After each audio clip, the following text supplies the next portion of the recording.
Pernahkah kita terpikir tentang Akademi Sepak Bola Barcelona La Masia, tempat lahirnya Lionel Messi dan Iniesta, bukan sekadar pemain hebat, tapi arsitek permainan. La Masia bukan pabrik atlet biasa, ia adalah laboratorium karakter, visi, dan disiplin berpikir. Menariknya, salah satu pemikir muda Muhammadiyah pernah membuat analogi yang sangat kuat. Para intelektual muda Muhammadiyah itu seperti La Masia, bukan mencetak kader biasa, melainkan melahirkan superstar di panggung gagasan dan aksi sosial. Bukan di lapangan hijau, melainkan di tengah lorong gelap kota, di ruang kelas, di medan perdebatan sains dan agama, bahkan di pusaran politik kebangsaan. Dan kali ini, kita akan mengintip dapur La Masia versi Muhammadiyah melalui sebuah buku berjudul Membaca Muhammadiyah, kumpulan refleksi kritis dari anak-anak mudanya sendiri.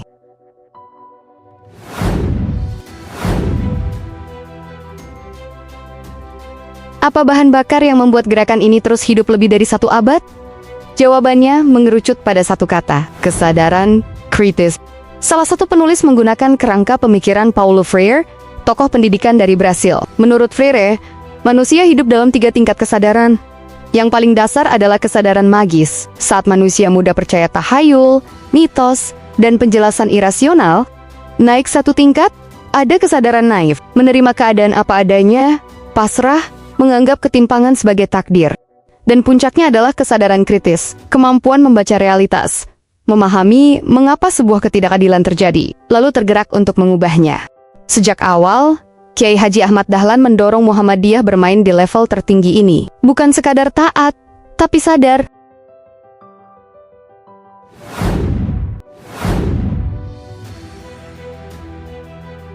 Lalu muncul pertanyaan penting, apakah konsep ini sekadar impor barat? Para penulis muda itu menjawabnya dengan tenang, nyaris tanpa defensif. Mereka tidak menolak akal, tapi juga tidak memujanya secara membabi buta.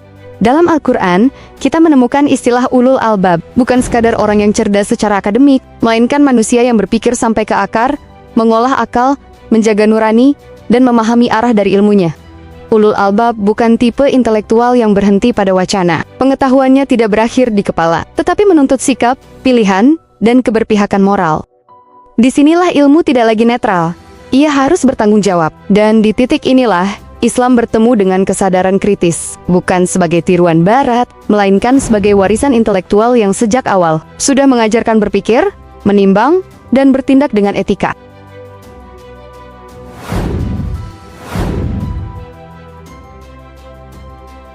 Contoh paling klasik dari kesadaran ini adalah gerakan pemberantasan TBC tahayul, bidah, dan curafat. Ketika sebagian masyarakat panik menghadapi gerhana, kentongan dipukul, ritual mistis digelar. Ketakutan diwariskan turun-temurun tanpa pernah diuji. Muhammadiyah justru memilih jalan yang sunyi, tapi tegas.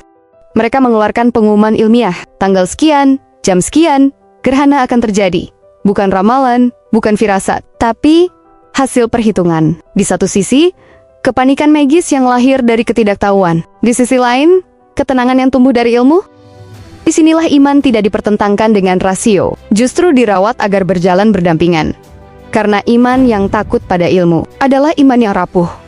Dan rasio tanpa iman adalah kecerdasan yang kehilangan arah.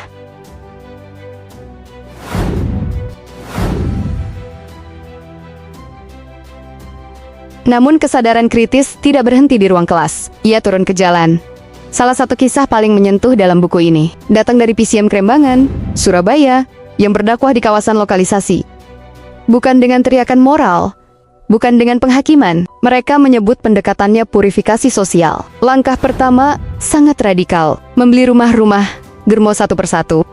Bukan dihancurkan, tapi diubah menjadi pusat pelatihan keterampilan. Aktivitas prostitusi dipisahkan dari ruang fisiknya, tanpa kekerasan, tanpa pengusiran. Langkah kedua, pendidikan anak-anak pekerja seks di Sekolah Muhammadiyah, memutus rantai stigma dan kemiskinan. Langkah ketiga, pemberdayaan ekonomi, pelatihan, modal usaha, dan kemandirian. Mereka tidak keluar karena dipaksa, tapi karena punya pilihan yang bermartabat.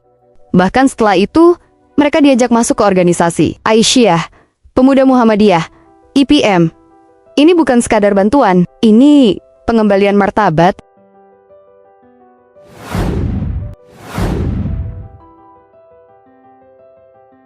Disinilah teologi Al-Maun menemukan bentuk nyatanya, bukan sebagai wacana mimbar, tetapi sebagai keberpihakan sosial. Para pekerja seks tidak dilihat semata sebagai pendosa individual, melainkan sebagai kaum mustadafin, manusia yang dilemahkan oleh struktur ekonomi, oleh ketimpangan, oleh sistem yang memeras lalu mencuci tangan.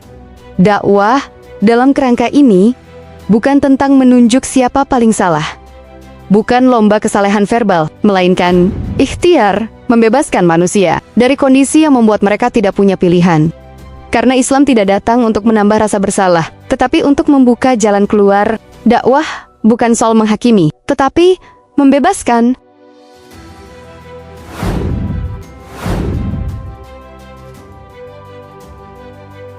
Semangat pemurnian itu bahkan merambah dunia persilatan. Tapak suci lahir bukan sekadar sebagai perguruan bela diri, melainkan sebagai koreksi kultural. Silat dibersihkan dari syirik dan mistik, dikembalikan ke tubuh manusia, ke anatomi, ke fisika, ke latihan yang disiplin. Tak ada ilmu kebal, tak ada jimat, tak ada mantra yang mengklaim jalan pintas.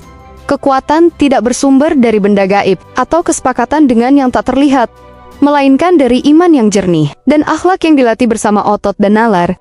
Yang ada justru proses panjang, melatih otot, mengasah pernapasan, mendisiplinkan emosi, dan menundukkan ego. Di titik ini, pemurnian tidak berarti mengeringkan spiritualitas. Justru sebaliknya, iman ditempatkan pada posisinya yang tepat. Sebagai fondasi moral, bukan alat manipulasi. Kekuatan bukan berasal dari jimat yang digantung di pinggang, tetapi dari akhlak yang menahan tangan, agar tidak memukul tanpa alasan. Tapak suci mengajarkan bahwa pendekar sejati bukan yang paling ditakuti, melainkan yang paling mampu mengendalikan diri. Dan disitulah silat berhenti menjadi ajang kesaktian, lalu berubah menjadi pendidikan karakter, yang memadukan iman, ilmu, dan tanggung jawab.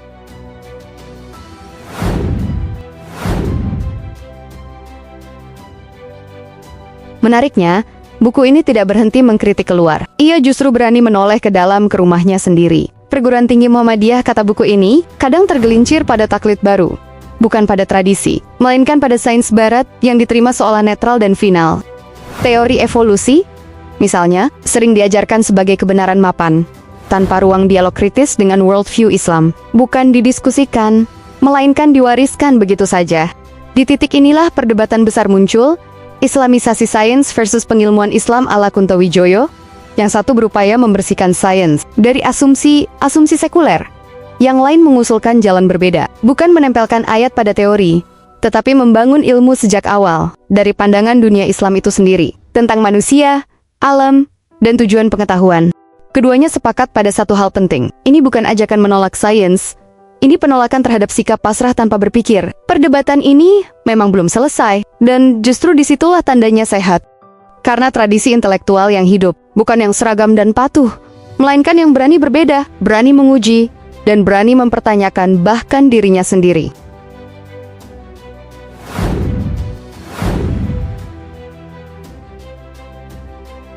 Dalam ranah politik, Muhammadiyah memilih jalan yang sering disalahpahami. Ia menjaga jarak institusional, namun sama sekali tidak apolitis. Organisasi tetap netral, tetapi warganya tidak dibungkam. Netral sebagai institusi, bebas sebagai individu. Pada pemilu 2014, warga Muhammadiyah terbelah pilihan. Tidak satu suara, tidak satu komando. Dan itu tidak dibaca sebagai kegagalan persatuan, melainkan sebagai tanda kedewasaan demokrasi. Karena kesatuan iman tidak menuntut keseragaman politik dan loyalitas pada organisasi. Tidak boleh membunuh kebebasan berpikir. Di titik ini, Muhammadiyah menegaskan satu prinsip penting. Agama memberi nilai, bukan daftar pilihan politik. Berbeda pilihan tidak otomatis berbeda tujuan. Dan demokrasi yang sehat justru tumbuh dari perbedaan yang dikelola dengan etika.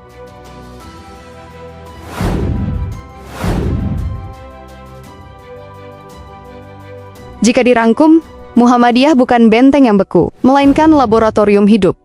Di dalamnya ada eksperimen gagasan, keberanian mencoba jalan baru, dan kesediaan mengoreksi diri, tanpa takut kehilangan identitas. Disinilah tradisi dan modernitas, tidak saling meniadakan, melainkan saling menguji agar tetap relevan. Dan itulah makna sejati tajdid. Bukan memutus masa lalu, bukan pula mengkultuskannya, tetapi menjaga iman tetap hidup di tengah perubahan zaman.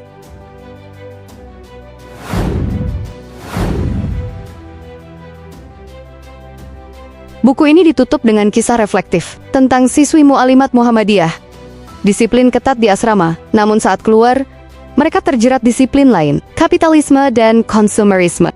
Maka pertanyaan besarnya untuk kita semua, di zaman ini, mungkinkah musuh terbesar Muhammadiyah bukan ideologi besar di luar sana, melainkan penjara halus di dalam diri kita sendiri? Bagaimana menurut Anda? Tulis pendapat Anda di kolom komentar. Sampai jumpa di pembahasan berikutnya.